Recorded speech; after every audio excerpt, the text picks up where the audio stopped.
नमस्कार, आपण पाहत आहात पावर मराठी न्यूज। चला तर जाणून घेऊया आपल्या जिल्ह्यातील स्थानिक घडामोडी।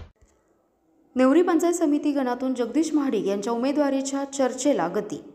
कडेगाव तालुक्यातील नेवरी पंचायत समिती गणातून भाजपाचे कार्यशील, तत्पर आणि जनसंपर्कात सातत्य राखणारे कार्यकर्ते जगदीश महाडिक यांनी येणाऱ्या पंचायत समिती निवडणुकीत उमेदवारीची इच्छा व्यक्त केली असून त्यांच्या नावाला स्थानिक पातळीवर उत्साहपूर्ण प्रतिसाद मिळत आहे।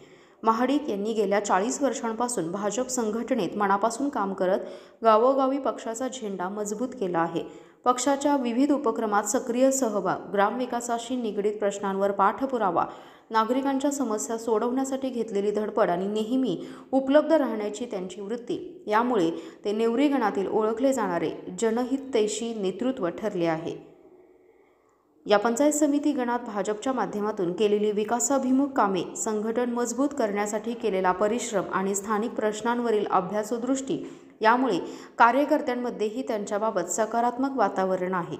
स्थानिक नागरिकांचाही विश्वास आहे की जगदीश महाडिक यांच्यासारखा तरुण, निष्ठावंत आणि कार्यक्षम प्रतिनिधी पंचायत समितीत येणे म्हणजे गणाच्या विकासाला नवी गती मिळणे अशी भावना व्यक्त केली जात आहे। आगामी निवडणुकीत महाडिक यांच्या उमेदवारी जाहीर झाल्यास नेवरी गणात उत्साहाचे वातावरण निर्माण होण्याची शक्यता स्थानिक राजकीय वर्तुळात व्यक्त केली जात आहे।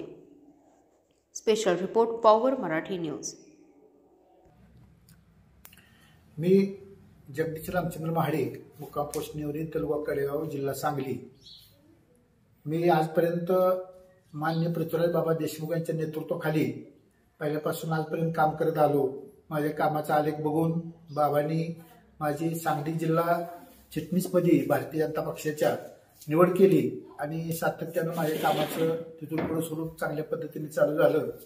त्यानंतर आजपर्यंत मी बूथ टीमच्या माध्यमातून, सर्वांच्या माध्यमातून भारतीय जनता पक्षाचं चांगलं काम केलेलं आहे आणि त्याच्या जोरावरच पुन्हा आणखी पृथ्वीराज बाबांनी आणि पक्ष संघटनेनं जिल्हा स्तरावर माझी विटा नगर परिषदेच्या प्रभारीपदी त्यांनी माझी निवड केली आणि त्यानंतर आम्ही विटा नगर परिषद माध्यमातून वैभवदादा पाटील, सदाभाऊ पाटील यांच्याशी भेटलो। पुन्हा त्यांनी माझ्या यथोचित चांगल्या प्रकारे सत्कार केला आणि गोपीचंद पडळकर साहेब असतील, ब्रह्मानंद पडळकर साहेब असतील, या सर्वांना आम्ही भेटलो आणि त्यानंतर माझ्या कामाचा तिथं चांगल्या पद्धतीने कशा पद्धतीने आपल्याला निवडणुकीला सामोरं जायचं आहे या बाबतीत मी बऱ्याच मार्गदर्शनपर टिपा दिल्या त्यांना आणि त्यांनी सुद्धा चांगल्या पद्धतीने ऍक्सेप्ट केल्या।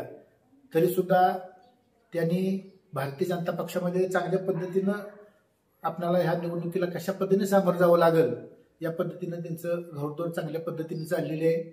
आज पूर्ण पॅनेल पूर्ण क्षमतेनं चांगल्या पद्धतीनं तिथं काम करतंय। आताच काल परवा बऱ्यापैकी त्या इच्छुकांच्या मुलाखती होऊन सगळ्या अर्ज मागे घ्यायचं सगळं संपलंय। आता प्रत्येक प्रभागामध्ये बैठक आता सध्या चालू आहे।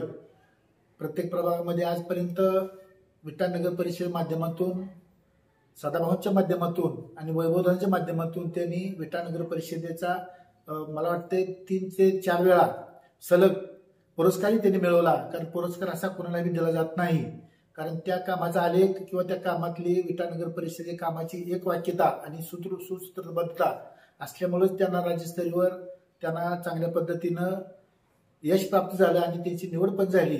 आज आपण त्या विटा नगर परिषदेच्या माध्यमातून जर बघितलं तर सर्व कामे अगदी सातत्यानं, अगदी गल्लीबोळातली गटर असतील किंवा सातत्यानं आरोग्य सेवा असेल किंवा इतर सर्व सोयी सुविधा अत्यंत चांगल्या पद्धतीनं विटा नगर परिषदेमध्ये भाऊंच्या माध्यमातून आजपर्यंत राबवलेल्या आहेत आणि याच कामाच्या जोरावरती आज ते सदाभाऊंच्या माध्यमातून, सदाभाऊ त्यांचे आज मुख्य विटा नगर परिषदेचं किंवा विटा नगरीचं ते दैवत आहे, त्या दैवताच्या अंडरखालीच आज वैभवदादा सुद्धा चांगल्या पद्धतीने तिथं काम करण्याच्या भूमिकेतून त्यांनी चांगली योजना आखली आहे आणि सातत्यानं त्या कामामध्ये त्यांनी अगदी पूर्ण होऊन घेतलेलं आहे।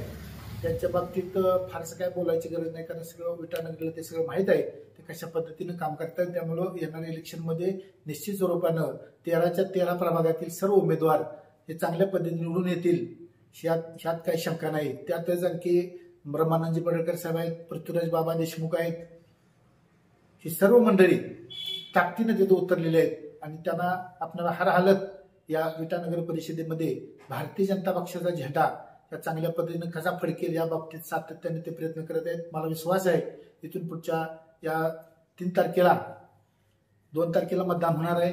मतदान हे चांगल्या पद्धतीनं कुठेही वादविवाद न होता होणारच आहे. त्यामुळे तेवढी अतिदक्षता सगळ्यांनी घेतलेली आहे आणि 3 तारखेला आपल्याला या विटानगर परिषदेवर भारतीय जनता पक्षाचा झेंडा हा फडकल्याशिवाय राहणार नाही याची ग्वाही मी प्रभाग प्रमुख म्हणून मी तिथं ग्वाही देतो. पुन्हा भेटूया अशाच आणखी एका खास बातमीसोबत. आपला जिल्हा, आपली पावर मराठी न्यूज. एकच नजर चौफेर खबर. मित्रांनो, व्हिडिओ आवडला असेल तर लाईक, शेअर, सबस्क्राईब करायला विसरू नका.